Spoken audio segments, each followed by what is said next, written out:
Halo guys, kali ini saya masak gulai telur ceplok. Telur ceplok gimana ya di gulai?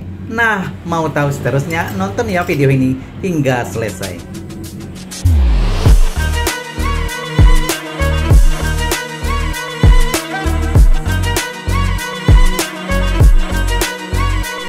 Assalamualaikum warahmatullahi wabarakatuh. Jumpa lagi dengan saya, Sazali. Nah guys, kali ini saya akan masak, ini adalah daun singkong ya. Daun singkong ini saya rebus terlebih dahulu ya. Ini air saya sudah panaskan tadi di panci. Dan setelah itu saya masukkan daun singkong. Ini adalah daun singkong yang tidak terlalu tua ya. Dan bagian pucuknya saya ambil. Nah, saya kasih sedikit soda kue. Dan ini adalah untuk membantu ya, supaya masakan kita seperti yang sekarang ini adalah daun singkong, warnanya tidak berubah alias akan tetap segar hijau seperti ya, biasa seperti daun masih segar ya. Nah seperti itu kira-kira. Oke. Dan seterusnya saya ceplok ya, ini telur ayam. Sebelumnya saya sudah panaskan air sedikit ya, di kuali secukupnya air. Kemudian saya ceplok ataupun saya masukkan telur yang di telur pecah seperti dia ceplok ya. Dan saya masak sebanyak 3 biji. Nah, seperti sekarang ya. Dan ini nantinya saya akan masak kesemuanya menjadi gulai. Nah, bagaimanakah keseruan seterusnya? Nonton terus ya video ini hingga selesai. Oke?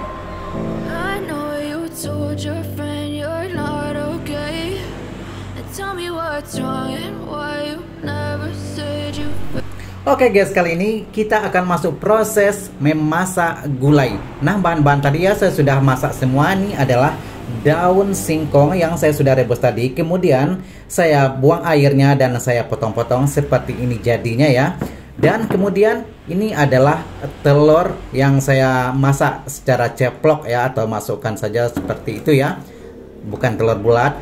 Kemudian nah dalam kuali ya sudah ada cabai merah, kemudian daun kunyit, jahe lengkuas dan serai ya. Semua bahan-bahan saya sudah haluskan dan juga saya sudah geprek serai seperti biasa ya. Oke, dan sekarang saya akan ini adalah proses pengambilan santan ataupun memerah santan ya. Dan seperti biasa juga kelapa yang saya gunakan adalah kelapa hasil parut sendiri dan saya peras sendiri seperti di video ya.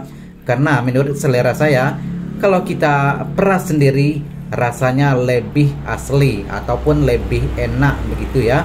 Dan ini adalah kelapa juga tidak beli ya. Dan seperti biasa ya, video-video saya kebanyakan bahan-bahan yang saya gunakan adalah bahan-bahan yang ada di sekitaran rumah saya.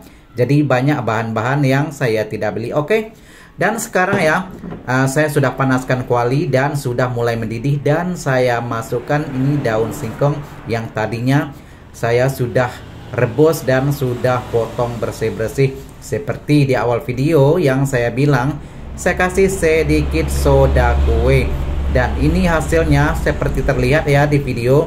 Warna daunnya tidak berubah, masih segar hijau seperti daun yang masih hidup, masih segar seperti ini ya.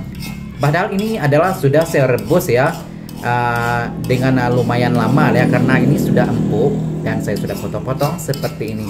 Dan itu adalah salah satu tips ya bagi ibu-ibu ataupun siapa yang ingin masak daun singkong. Dikasih sedikit soda kue ya ketika kita merebus daun tersebut, dan juga boleh juga dikasih sedikit garam ya. Dan itu adalah gunanya untuk supaya daun yang kita masak warnanya tidak berubah. Oke. Dan seterusnya saya masukkan telur. Ini adalah 3 biji ya telur yang saya ceplok tadi. Dan ini juga terlihat sangat menarik ya dan unik. Dan seperti ini ya, saya tidak pernah masak sebelumnya. Dan juga seperti ini ya, jarang-jarang sekali orang membuat masakan seperti ini.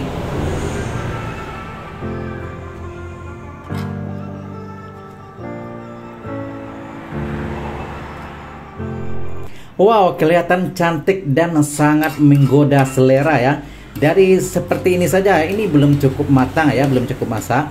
tapi sudah pun aromanya sudah naik, dan daripada tekstur viewernya ya, penampakannya sangat-sangat menggoda selera.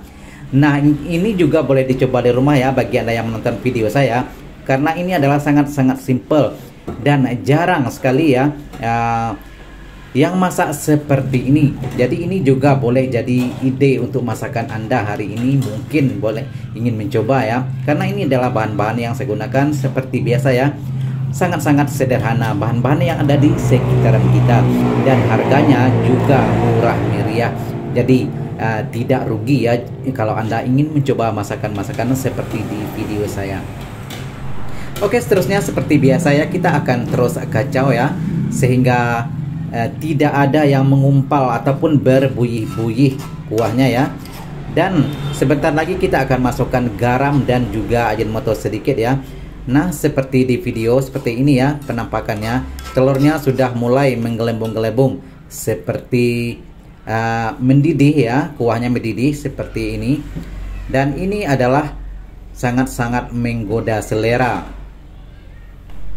Oke, sekarang saya akan kasih sedikit garam ya, dan sedikit Ajinomoto seperti biasa ya. Bagi yang tidak suka Ajinomoto boleh di skip dan boleh diganti ya dengan bahan lain yang biasa Anda gunakan dalam masakan. Dan seperti biasa juga ya, saya sendiri tidak ada takaran khusus. Mungkin ada yang bertanya, Bang, berapa ukuran, berapa takaran, berapa sendok?